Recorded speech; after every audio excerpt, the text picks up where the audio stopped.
everyone, welcome back to my channel Shaka Knitting Patterns. Today, I'm going to show you how to knit this trendy 3D honeycomb pattern, a beautiful textured stitch that's super easy and perfect for sweaters, blankets, or scarves. Stay tuned till the end for step-by-step tips to get this stunning honeycomb texture just right.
you so much for watching.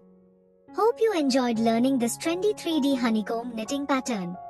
If you found this tutorial helpful, don't forget to like this video, subscribe to the channel, and hit the bell icon so you never miss my new knitting patterns. Share your creations in the comments. I'd love to see them.